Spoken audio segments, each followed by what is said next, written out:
Assalamualaikum warahmatullahi wabarakatuh. Perkenalkan, nama saya Aulia Rahmadila dengan NIM 2301571 dari kelas PGSD 4C. Di sini saya akan menjelaskan materi-materi yang ada di mata kuliah pembelajaran geometri dan pengukuran di sekolah dasar. Yang pertama yaitu materi mengenai mengukur dan membandingkan panjang benda menggunakan satuan tidak baku. Nah, pengukuran adalah membandingkan nilai besaran yang diukur dengan besaran lain yang sejenis yang telah ditetapkan sebagai satuan. Sedangkan satuan tidak baku adalah satuan yang menghasilkan nilai ukuran yang berbeda antara satu orang dengan yang lainnya. Untuk mengukur menggunakan alat satuan tidak baku, kita bisa mengukurnya yang pertama dengan menggunakan jengkal. Nah, jengkal itu untuk mengukurnya dimulai dari ujung ibu jari hingga ujung kelingking. Nah, yang kedua yaitu menggunakan depak. Cara mengukurnya yaitu dari ujung tangan kanan hingga ujung tangan kiri. Yang ketiga yaitu hasta. Untuk hasta, cara mengukurnya yaitu dimulai dari ujung siku hingga ujung jari.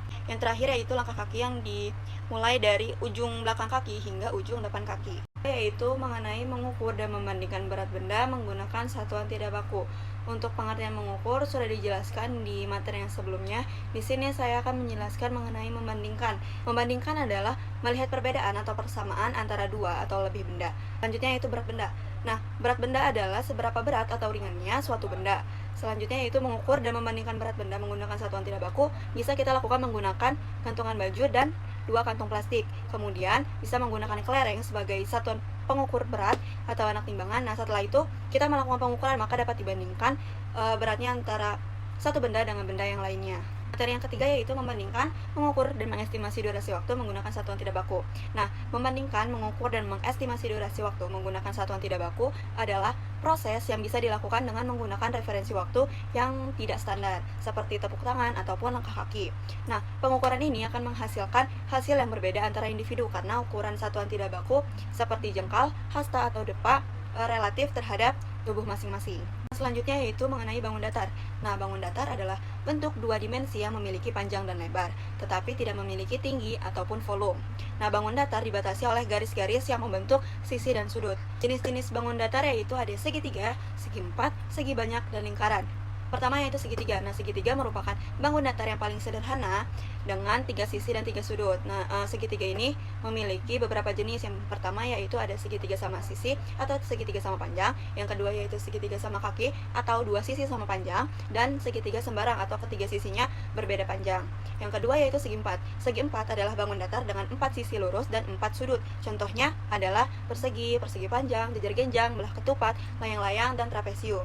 Yang ketiga yaitu segi banyak atau poligon. Nah, segi banyak adalah bangun datar dengan 3 atau lebih sisi lurus dan sudut. Contohnya adalah segi 5, segi 6, segi 7, dan yang lain-lain. Terakhir yaitu lingkaran. Lingkaran merupakan bangun datar yang memiliki satu sisi lengkung, yaitu garis lengkung yang melingkari titik pusat dengan jarak yang sama di setiap titik.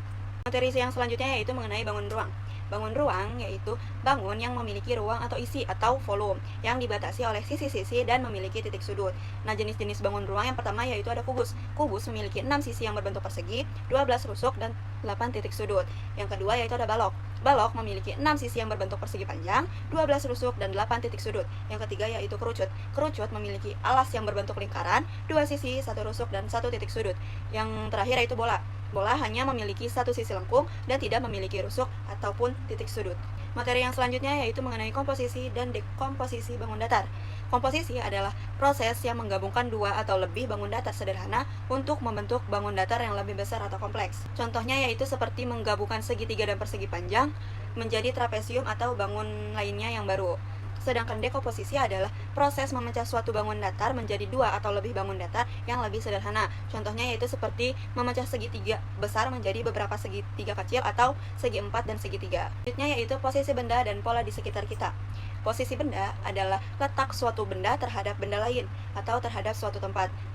Nah, kita bisa menjelaskan posisi dengan menggunakan kata-kata seperti di atas, di bawah, di samping, di kanan, di kiri, di belakang, dan lain-lainnya. Sedangkan pola adalah susunan yang berulang dari bentuk, warna, bahkan ukuran. Nah, jenis-jenis pola ini, yang pertama yaitu pola berdasarkan bentuk, yang kedua pola berdasarkan warna, dan yang terakhir pola berdasarkan ukuran. Selanjutnya yaitu pengukuran panjang. Apa itu satuan panjang? Satuan panjang adalah ukuran yang digunakan untuk menyatakan seberapa panjang suatu benda. Nah, satuan baku panjang yang dapat digunakan secara umum dan diakui secara internasional itu contohnya seperti milimeter, sentimeter, meter, dan lain sebagainya. Alat untuk mengukur panjang yaitu kita bisa menggunakan seperti penggaris, meteran kain, jangka sorong, dan mikrometer. Selanjutnya yaitu pengukuran berat satuan baku. Satuan standar yang digunakan untuk mengukur benda seperti gram ataupun kilogram. Perbedaannya, gram digunakan untuk benda ringan dan kilogram digunakan untuk benda yang lebih berat.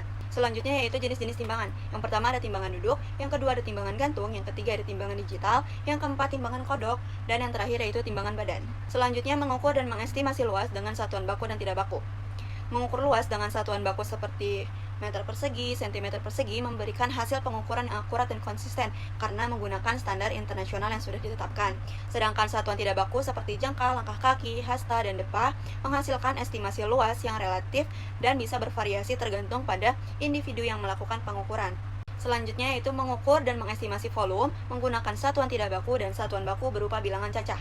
Mengukur volume menggunakan satuan tidak baku adalah menggunakan benda-benda di sekitar kita yang tidak standar sebagai satuan ukuran, seperti gelas, sendok, ataupun ember. Mengukur volume dengan satuan baku berarti menggunakan satuan standar seperti cm kubik dan liter. Estimasi volume adalah memperkirakan ukuran volume tanpa pengukuran yang tepat, sedangkan pengukuran volume adalah menggunakan alat ukur atau rumus untuk mendapatkan volume yang akurat. Selanjutnya materi ciri-ciri bangun datar. Yang pertama yaitu ada segitiga sama sisi. Ciri-cirinya yaitu memiliki 3 sudut yang sama besar yaitu 60 derajat dan memiliki 3 sisi sama panjang.